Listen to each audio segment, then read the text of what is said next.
very important to pay attention, do your research on these doctors, on these OBGYNs, on these nurses, on any of these people that you're going to, because when you're being pushed out, when you're being rushed, when you're being dismissive to you, when you're trying to explain or express your problems, like, that's not how that goes. And I don't care what kind of doctor's degree, what kind of certification I don't care. Take the time to cater to yourself, because I had an experience where I had birth control in my arm, and I was trying to get it out. And mind you, I haven't had birth control in like the last 5 years. I don't do it. If I get pregnant, then I'm supposed to be pregnant. Outside of that, I'm not interested in putting anything else in my body that is going to mess up my hormonal balances or throw off my energy and just my frequency altogether. So I don't do that stuff anymore. However, I did have an OBGYN that I went to go get my neck plan on taken out my arm, and literally the lady bent it in my arm. By the time I was bleeding out so much, I've never bled like that when I was getting the birth control taken out or put in. And then after that, she prescribed me birth control pills because she couldn't take out the birth control in my arm. So she told me just leave it and just keep taking the pills. Do you guys know what that could have done to my reproductive system or my body in general? Like, it could have ruined me.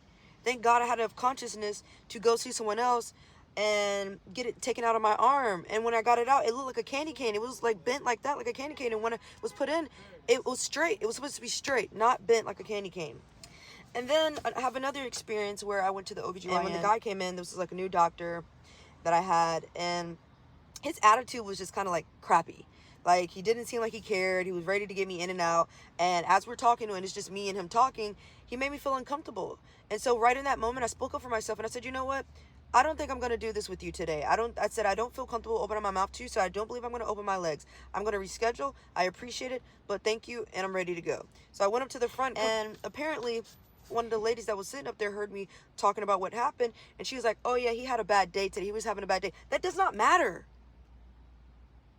It does not matter.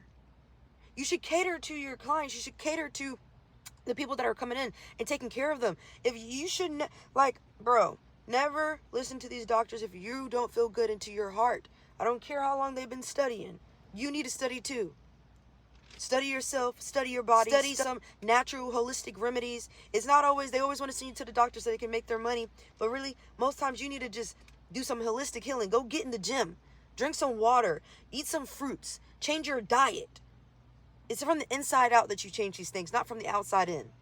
You have the authority to speak up for yourself when it comes to these doctor's appointments and not feeling okay. Or if they want you to go get a surgery that you don't feel like you need to go get, or a back surgery or any type of thing, surgery with your vaginal area. Like, bro, I'm telling you, there's holistic healings. And a lot of these doctors are in cahoots. They have the lawyers, they have the doctors, they have like their own little circle of life.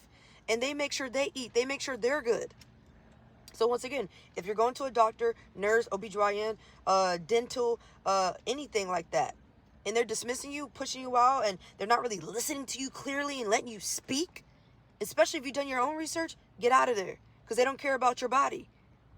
They don't. And there's no telling what they'll do to you. There's no telling. And I know it sounds scary, but it's scary. I've been there, done that, and I have 1,000 more stories to tell you guys. But I'm going to start with those. Speak up for yourself when you're in these doctors' rooms, and go with your intuition. And if it doesn't feel right when you're talking with just your mouth, don't allow your body to be touched by these people. Do not. That is your temple.